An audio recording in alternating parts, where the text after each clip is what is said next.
Amount of a substance can be expressed in different units. The mole is the unit that we have as part of the international system of units for amount of a substance. But we can actually measure amount of a substance in grams, which is the unit that we measure in a lab using a mass balance. Now we have something that relates amount of a substance in moles with amount of a substance in grams, and that's the molar mass.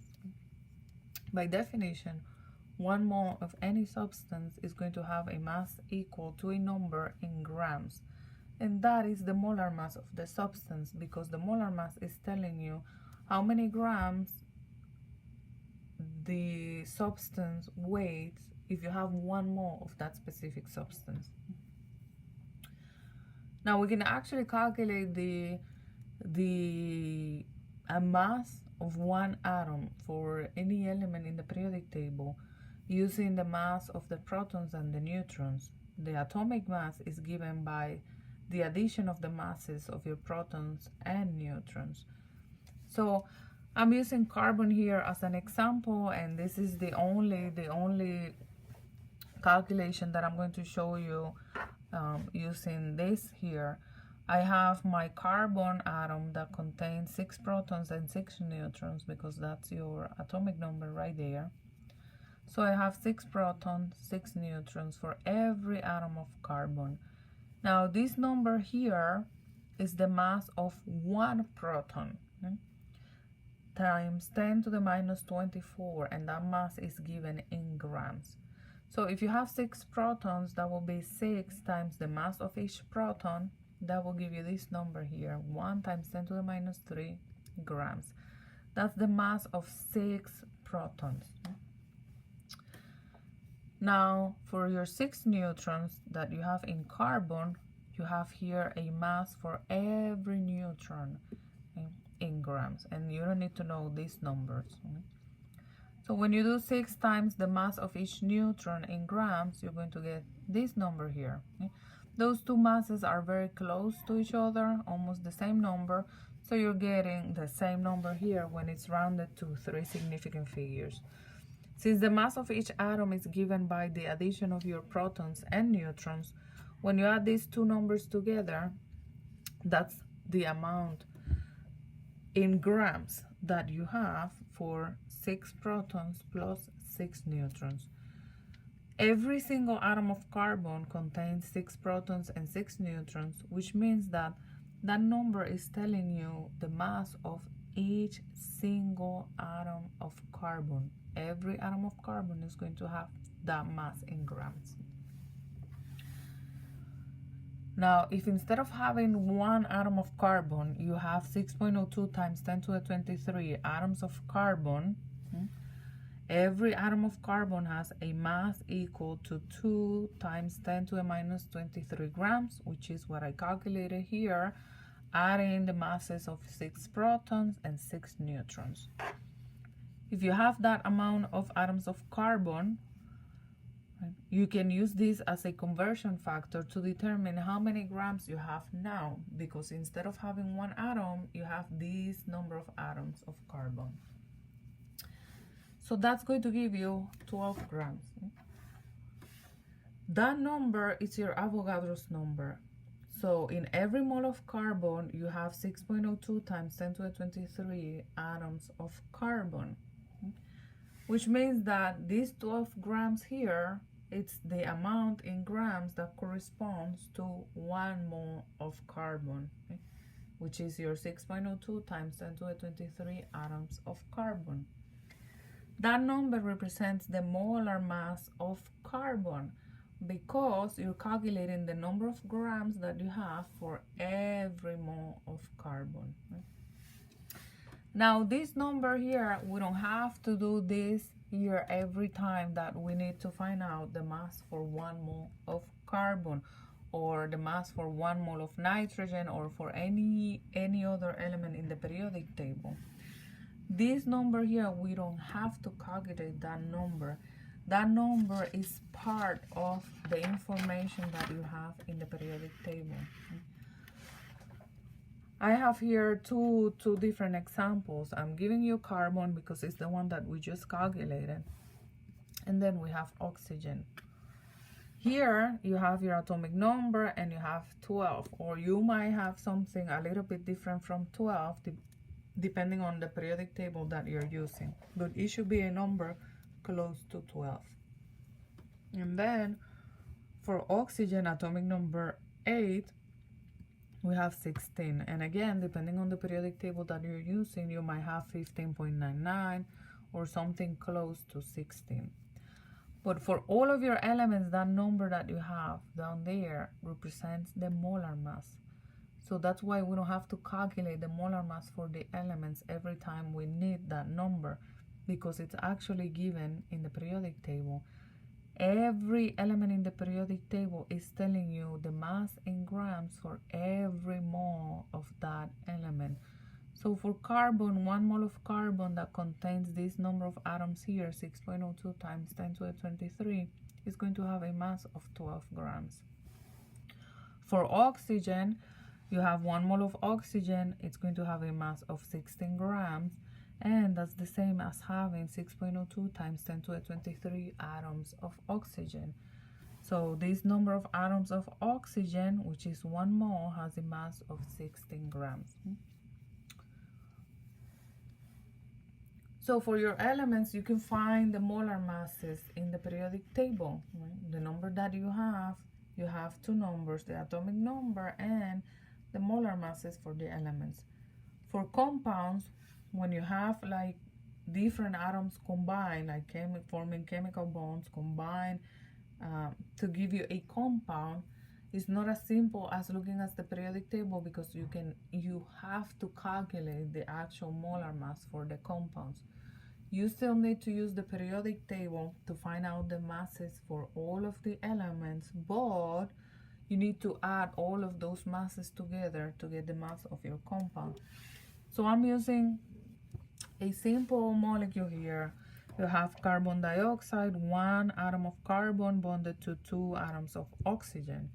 So if you want to determine the molar mass for carbon dioxide, you need to add the mass of the carbon plus the mass of your 2 oxygens. It's not just 1 oxygen, you have a subscript.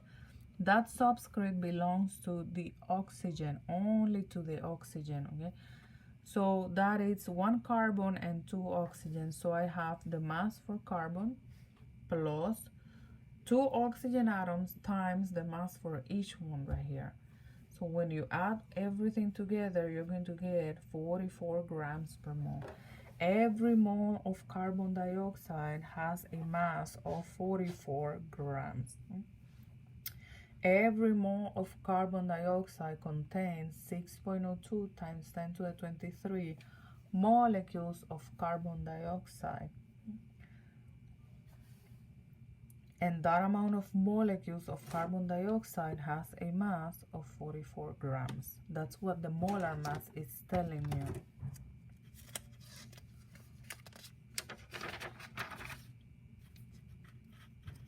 So I have here three examples. I'm going to do just one, and then you can calculate the other 2, and you can check your answer with the number that I have right here.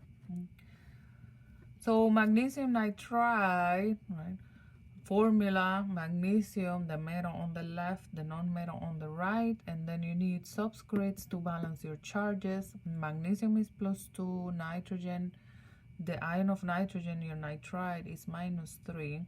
So 2 and 3, you need to balance to 6. 6 positive, 6 negative charges. Okay?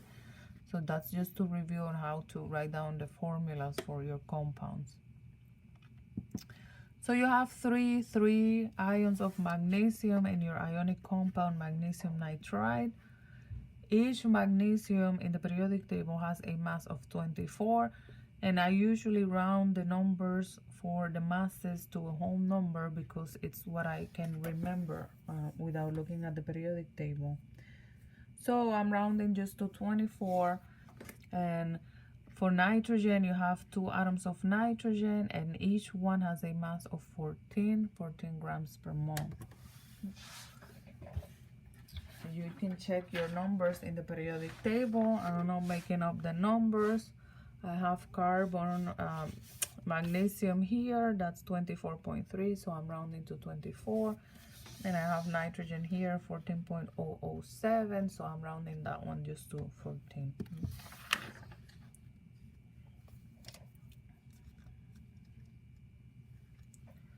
So when you add everything together, that will be 3 times 24 plus 2 times 14. That will give you something close, not necessarily 100, but that's grams per mole. Depending on how you're rounding your mass for magnesium and the mass for your nitride ion, you might get something a little bit different here, but it should be close to 100. So if you're trying to calculate the molar mass for carbon tetrachloride, you have 1 carbon and you have 4 chlorides here. So you need to add all of them together and you should get a number that is 152 or close to 152.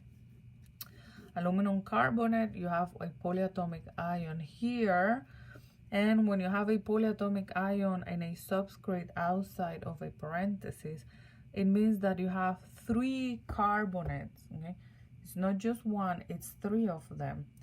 So this subscript that you have outside, it's actually multiplied by the subscript that you have inside. This is 3 carbons, but for oxygen, you don't have 3 oxygens, you don't have 6 oxygens. Your oxygen is 3 times 3. It's a total of 9 oxygens.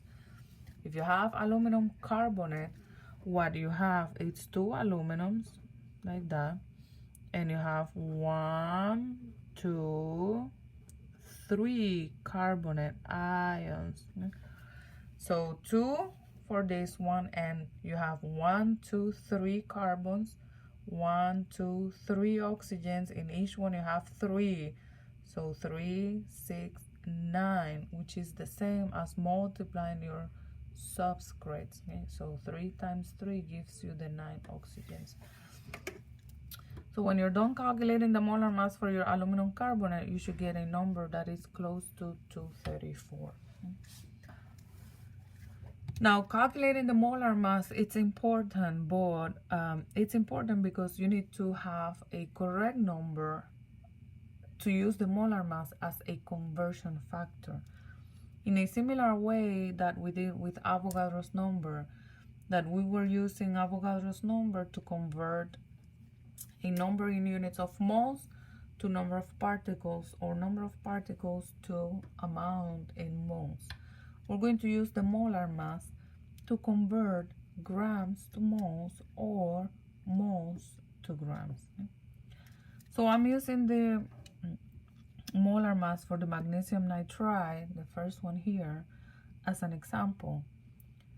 If you have 1 mole of magnesium nitride, what you have is 100 grams of magnesium nitride. Okay? So 1 mole equals this many grams.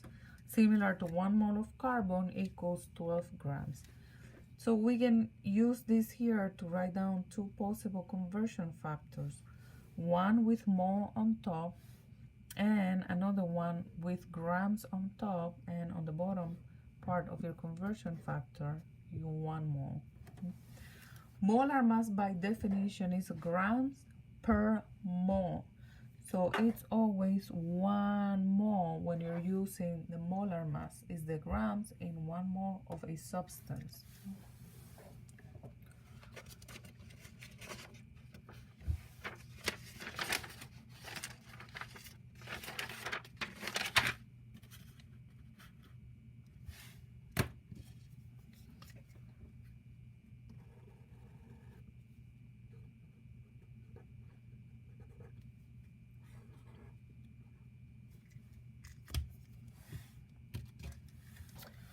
So looking at these 3 problems here, in the first one, the given, it's an amount in moles. You have 4 moles of carbon, and you're trying to find out the mass that you have in those 4 moles of carbon. So the given number is 4, and the mass of carbon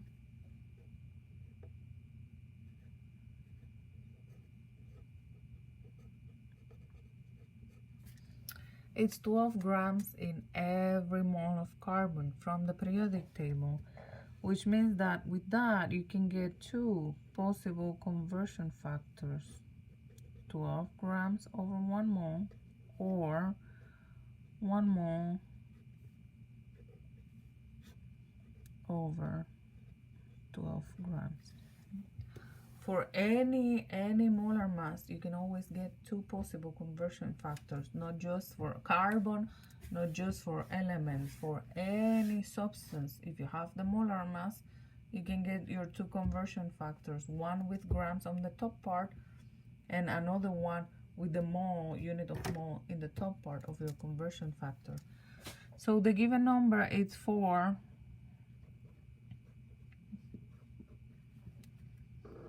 And you want to get a mass in grams. So to get mass, you need the number that has unit of mass on top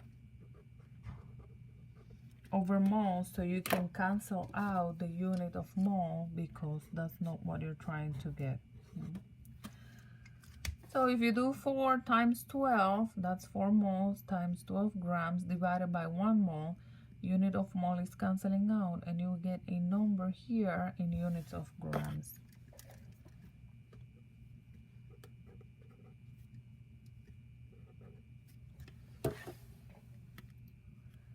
So if you have 1 mole of carbon, you're going to have 12 grams. So 12 grams of carbon is the same as having 1 mole. But now, instead of having 1 mole of carbon, you have 4 moles of carbon. So the mass for 4 moles of carbon should be 4 times the mass that you have for only 1 mole of carbon. So that's your mass. Every 4 moles of carbon are going to have a mass of 48 grams. Now you can do the next one, not both of them, the next one. That's your given. And you're trying to go from the moles of carbon dioxide to the mass of carbon dioxide. And you have the molar mass for carbon dioxide. We already calculated that one. What's the first example for calculating molar mass of a compound right there. So this is the molar mass of carbon dioxide, which is the conversion factor that you need to find out the mass for 1.73 moles of carbon dioxide. If 1 mole of carbon dioxide is 44 grams, now you're trying to calculate, instead of 1 mole of carbon dioxide, I have 1.73 moles of carbon dioxide. So how many grams is that? Now this one I'm going to do because it's a similar problem, but you're going in the other direction. For this problem, the given, it's an amount of carbon tetrachloride in grams, and you're trying to go from the grams of carbon tetrachloride to the moles. So you're given grams and you want moles. The molar mass for carbon tetrachloride, that will be about 35 for Cl times 4 plus 12 for carbon.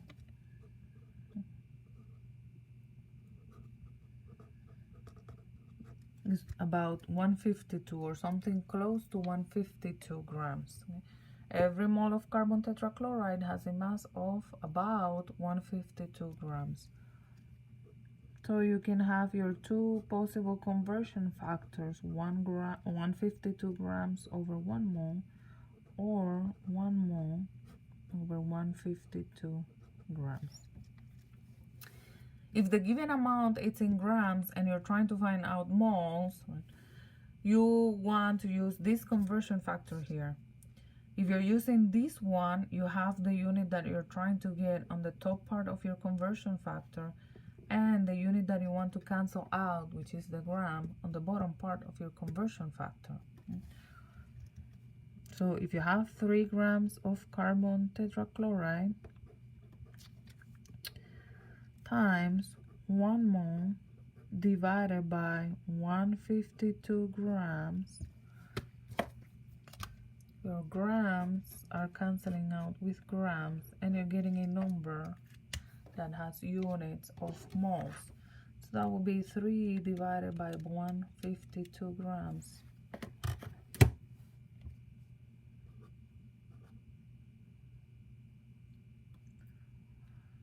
$197.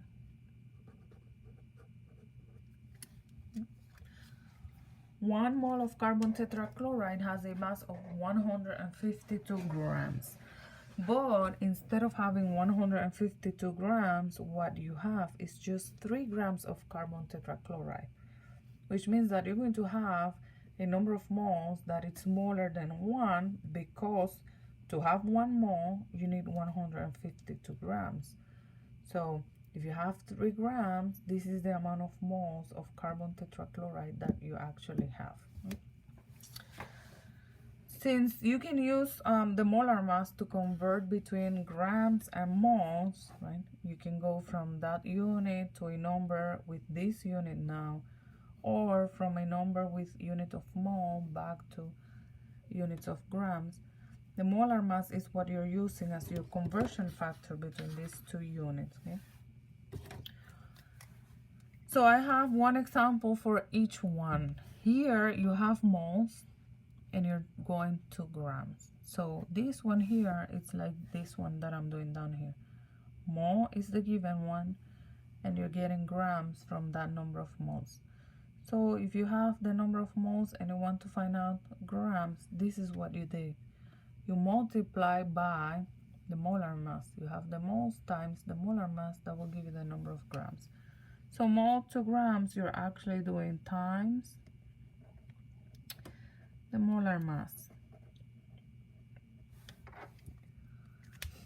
And then we have this example here where you're given grams and you're finding number of moles. So that one is going in this direction, grams to moles. And what you're doing here, it's actually dividing by the molar mass.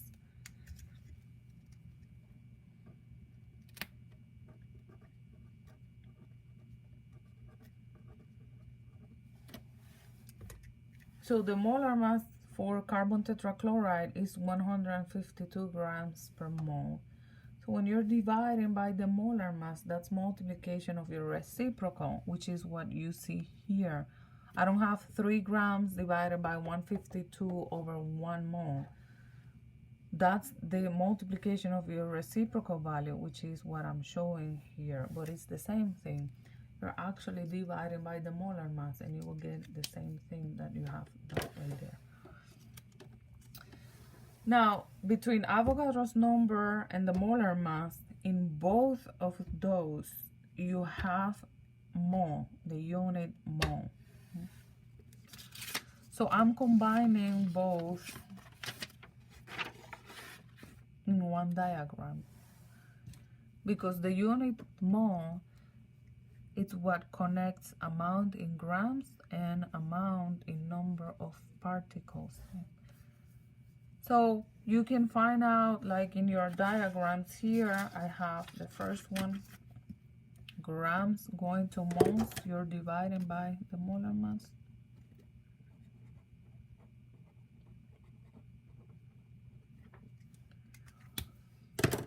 Mole going back to gram, you're doing times the molar mass. That's my first half. And then for my second half, if you want to get a number that gives you number of atoms, number of molecules, number of formula units, from mole to number of particles, you're doing times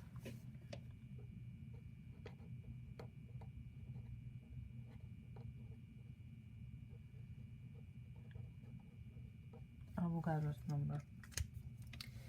If you're given the number of particles and you want to find out the number of moles, now you have to divide by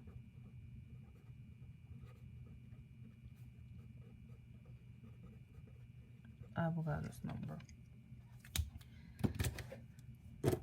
So if you have a problem where you're given grams, but you need to find out number of particles, you have to go all the way from here to here. So to get from grams to number of particles, you have to go grams to moles, and then from your number of moles to the number of particles. If you're given number of particles, but you want to find out grams, you have to go from the number of particles to moles, and then from your moles to the grams using the molar mass. So this diagram here connects grams, amount in grams, with amount of particles using the mole. Is the unit that you have in common between your two conversion factors. Your two conversion factors are molar mass and Avogadro's number, and those two are related by the mole. So let's check the first one here. You have number of molecules, and you're trying to find out the mass. That's the information that you have. The mass of these many molecules of selenium dioxide. Now, you're given the molar mass for selenium dioxide because the molar mass is what you use to convert grams to moles or moles to grams. But if you have number of molecules, you cannot use the molar mass with number of molecules here. Molecules, grams, and mole, you don't have the same unit between the given number and your molar mass. You need to have a number with unit of gram or mole, so you can use this number here. So you're trying to go from your number of particles here all the way to mass. That's what you're doing. Number of molecules to mass. So from here to here. So if you have the number of particles, the first thing that you have to do is convert that to moles. And once you have your moles, you can go from moles to grams using the molar mass. That's why you have the molar mass listed here as part of your problem. So the given number is 2.31 times 10 to the 24 molecules of SeO2. Number of particles, which is your number of molecules, to mole, divided by Avogadro's number.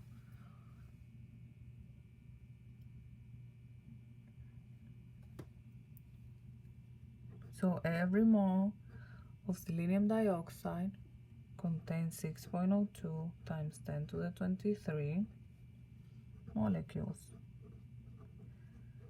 So I'm dividing by Avogadro's number. That's my first step. If you check your units, molecule will cancel out with molecules. And so far what you have is something in units of moles. So you're right here. But you don't want number of moles. What you're trying to get is mass.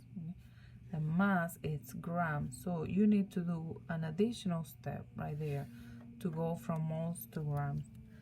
So you have the molar mass here. And to go from moles to grams, you need to multiply by the molar mass. So that will be times 110.96 grams over 1 mole, because molar mass is grams per mole. You have it right there.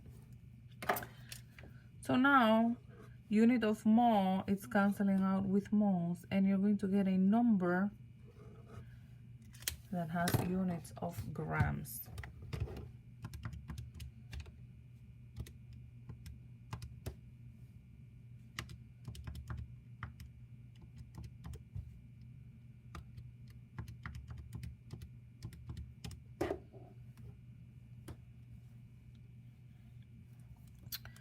And I have that 126 grams. Let me check again.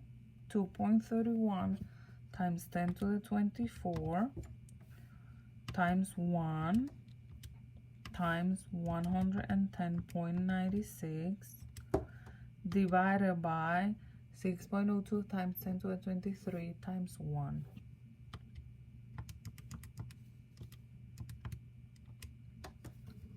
So 426 grams. I'm rounding, it's 425.7767. So rounding to 3 significant figures because that's what I have in my given amount.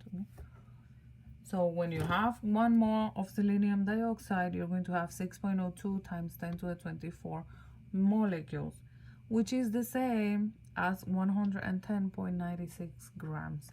But now you don't have 6.02 times 10 to the 23 molecules of selenium dioxide. You have 2.31 times 10 to the 24. A bigger number of molecules means that you're going to have a bigger number of grams than what you can have in 1 mole.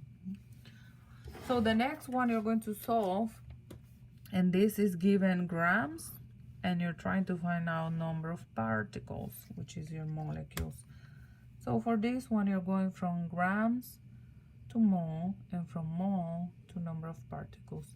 So again, it's 2 steps. You have to use the molar mass to convert your grams to moles, and then you have to use your Avogadro's number to convert your moles to number of particles.